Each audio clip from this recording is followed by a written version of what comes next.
Bienvenidos a todos a este ejercicio. Bueno, pues ya hemos hecho algunos ejemplos, ¿no? Con Moebius. Hemos visto ejemplos en el que nos daban una transformación y teníamos que meter los números z ahí y encontrar la nueva región, ¿de acuerdo? Que iban a ser números w. Hemos visto otro ejemplo en el que nos daban w y teníamos que volver hacia atrás con la inversa para encontrar esos números z. Y este ejemplo de aquí pues es cualitativamente distinto a estos dos casos. Y además pues es muy interesante porque involucra a los logaritmos. Entonces ahora no solo hay una transformación de Moebius, ¿no? Sino que tenemos que tener en cuenta todo lo que ya conocemos sobre las funciones logaritmo. Entonces pues se aprenden bastantes cosas. Así que nada, vamos desde el principio y pues poco a poco. Fijaros que cuando escriben log con L mayúscula nos dicen que eso es la rama principal, lo cual es bueno porque nosotros ya sabemos que log también podría ser el valor principal, ¿de acuerdo? Si uno está haciendo un ejercicio de esto, si no está escrito en el examen qué es esto, si función rama principal o el valor principal, yo lo preguntaría, aunque viendo el enunciado te puedes imaginar que aquí quieren hablar de la función rama principal. ¿Por qué? Porque la pregunta es ¿en qué punto es continua? ¿Verdad? Y eso tiene su historia si trabajamos con la función rama principal, porque nosotros sabemos que la función rama principal del logaritmo puede trabajar con todo el plano complejo menos con la semirrecta real negativa. Ahí está el corte de ramificación porque la función rama principal obliga a escoger la determinación principal del argumento y aquí se produce el salto de 2pi de forma que ahí tenemos el corte de ramificación. Y la rama principal vimos que no era continua sobre el semieje real negativo porque si yo cogía un punto aquí, para que fuese continua tenía para empezar que existir el límite en ese punto. Y en variable compleja, para que exista el límite, yo tengo que poder trazar un entorno alrededor de mi punto, acercarme por la dirección que yo quiera trazando el camino que desee, como si son espirales hacia adentro, y el valor de todas esas aproximaciones tenía que ser igual, ¿de acuerdo? Solo así el límite existía. Pero vimos que cuando un número se acercaba por aquí, se acercaba con argumento menos pi, cuando se acercaba por aquí lo hacía con argumento pi, y entonces el límite no existía, y si no existía pues la función aquí no era continua, y la rama como por definición era continua, pues tenía que excluir de su dominio a todos los números sobre el corte de ramificación, y eso se traducía en que el dominio de la función rama principal no incluía la semirrecta real negativa. Por eso la pregunta de en qué punto es continua esta función es sinónima a decir cuál es su dominio, porque esta función es continua en todo el plano complejo menos la semirrecta real negativa, y su dominio son todos los puntos con los que ella puede trabajar, es decir, todo el plano complejo menos la semirrecta real negativa, ¿de acuerdo? Lo digo porque hay muchísimas maneras de preguntar lo mismo, y bueno, pues está bien poder entender varias. ¿Y por qué es tan importantísimo tener eso en cuenta? Porque a mí cuando me preguntan dónde es continua la función rama principal de z menos 3i entre i z más 1, el pensamiento es el siguiente. Si la función rama principal del logaritmo de z no es continua en la semirrecta real negativa, esta función no será continua cuando esta transformación de aquí me produzca la semirrecta real negativa. ¿Lo veis? En ese caso yo podría englobar todo esto bajo un número complejo que para no renombrarlo z y confundirnos lo voy a llamar w. ¿Bien? Pues cuando es continua la función rama principal del logaritmo de un número complejo w, pues cuando es w no es la semirrecta real negativa. Si ese número complejo w es toda esta transformación, lo que tenemos que ver es cuando esta transformación nos produce la recta real negativa, y entonces esto de aquí será continuo en todos esos puntos menos en aquellos que me producen la recta real negativa una vez que los meto en esta transformación.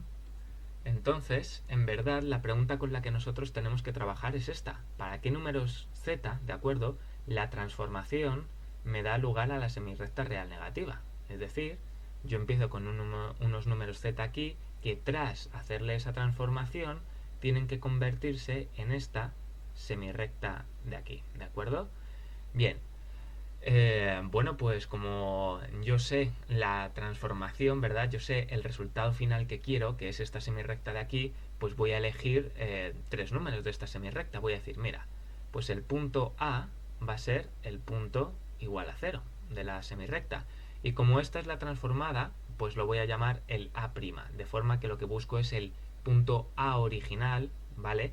Que después de la transformación me da este de aquí.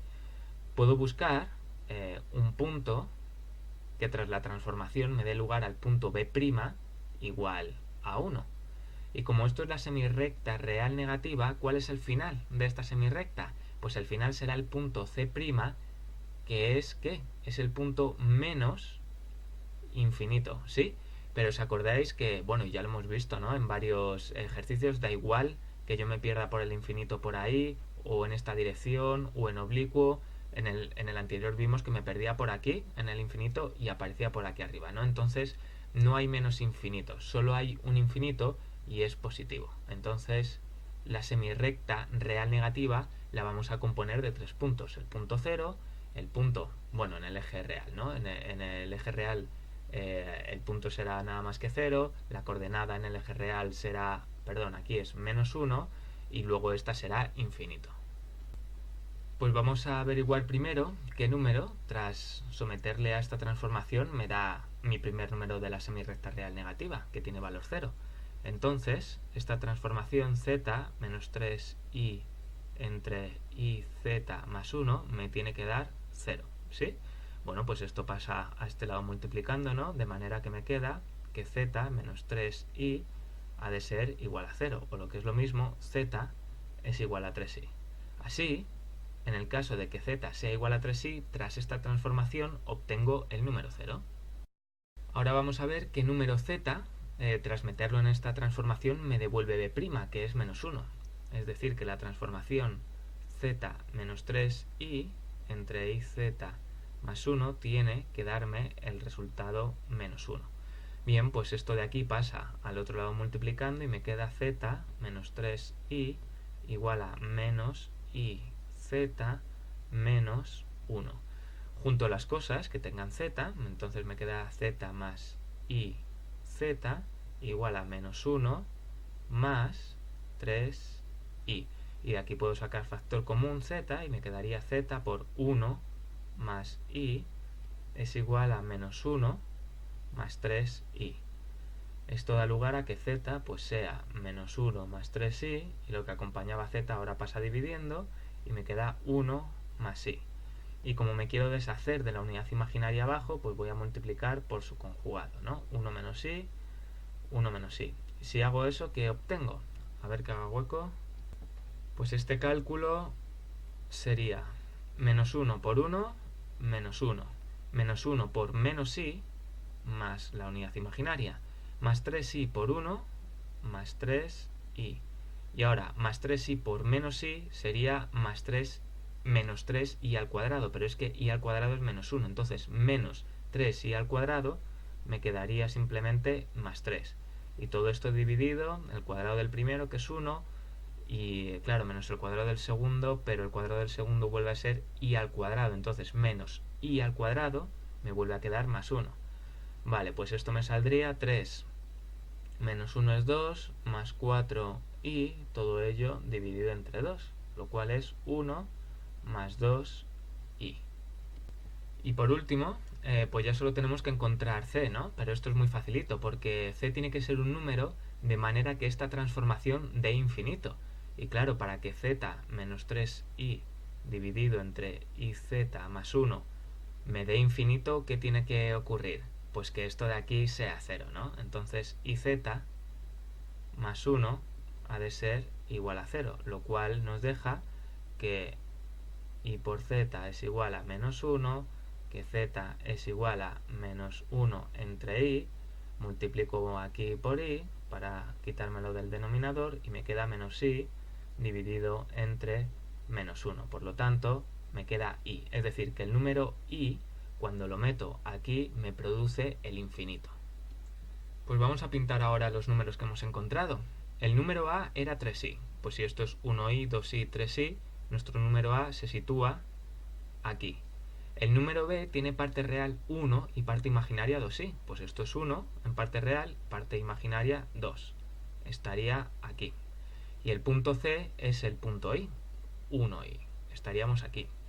Ahora se tiene que cumplir el mismo orden, ¿no? Si en la imagen estos números tienen que ir de a' a b' y de b' a c', pues estos números de aquí, ¿qué tienen que hacer? Ir de a, que es 3i, a b, es decir, tendrían que ir así, y luego desde b hasta c, ¿de acuerdo? Que es esto de aquí. Bueno, pues yo lo acabo de dibujar muy mal, pero no sé si veis lo que esto es geométricamente. Esto es un círculo centrado ¿en dónde? Centrado en el punto I. ¿De radio qué? De radio 1, porque si el radio es 1, ¿esto hasta dónde llega? Pues hasta el 3i, perdón. Por aquí nada más que este es el punto 2i, disculpad.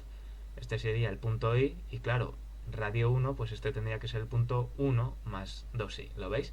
Así que hemos conseguido la mitad de una circunferencia de radio 1 centrada en el punto 2i. Y nuestra transformación no es toda la circunferencia, ¿no? Si la hiciéramos toda, me faltaría trozo por aquí. Nuestra semicircunferencia es aquella, es la parte de la circunferencia, perdón, en la que la parte real de ese z es mayor o igual a 0, ¿lo veis? Para que me pille nada más que esta parte de la circunferencia. Entonces, si yo metiera estos números z en mi transformación, obtendría la semirrecta real negativa. Por lo tanto, la rama principal del logaritmo no podría, ahí no sería continua, ¿de acuerdo? En estos números z, esta función no es continua. ¿Cómo decimos eso? Pues decimos que es continua en todo el plano complejo menos en este conjunto de números z, pero es que nosotros sabemos que ese conjunto de números z cumple algo, ¿verdad? Si yo pongo z, un número complejo de esta forma, estos cumplen una cosa, cumplen que el módulo, ¿verdad?, de esa supuesta circunferencia centrada en 2i, por lo tanto, módulo de z menos 2i, ¿a qué es igual? A un radio 1, de forma que esto es solo la mitad de la circunferencia en donde la parte real es positiva. Así que un conjunto de números z, tal que cumplen que el módulo de z menos 2i es igual a 1, de forma que la parte x o la parte real es mayor o igual que 0, ¿de acuerdo? Esto de aquí es simplemente nuestra forma de referirnos a estos tres puntos como un conjunto, ¿vale? Porque resulta que cumplen esto, está puesto a posta para que lo cumplan. Y esa sería la respuesta, ¿de acuerdo? Esta función es continua en todo el plano complejo menos aquí. O el dominio de esta función es todo el plano complejo menos esto. O si nos preguntaran dónde no es continua, pues la función rama principal del logaritmo de esta transformación no es continua en este conjunto. ¿Bien? Y esta sería otra forma un poco más resumida de decir exactamente lo que ya hemos comentado. Por último, solo comentaros un aspecto. Al principio os he dicho que habíamos visto ejercicios donde nos daban una transformación, nosotros metíamos z en esa transformación y veíamos en qué región se convertían, ¿sí? Que nos daba unos números w.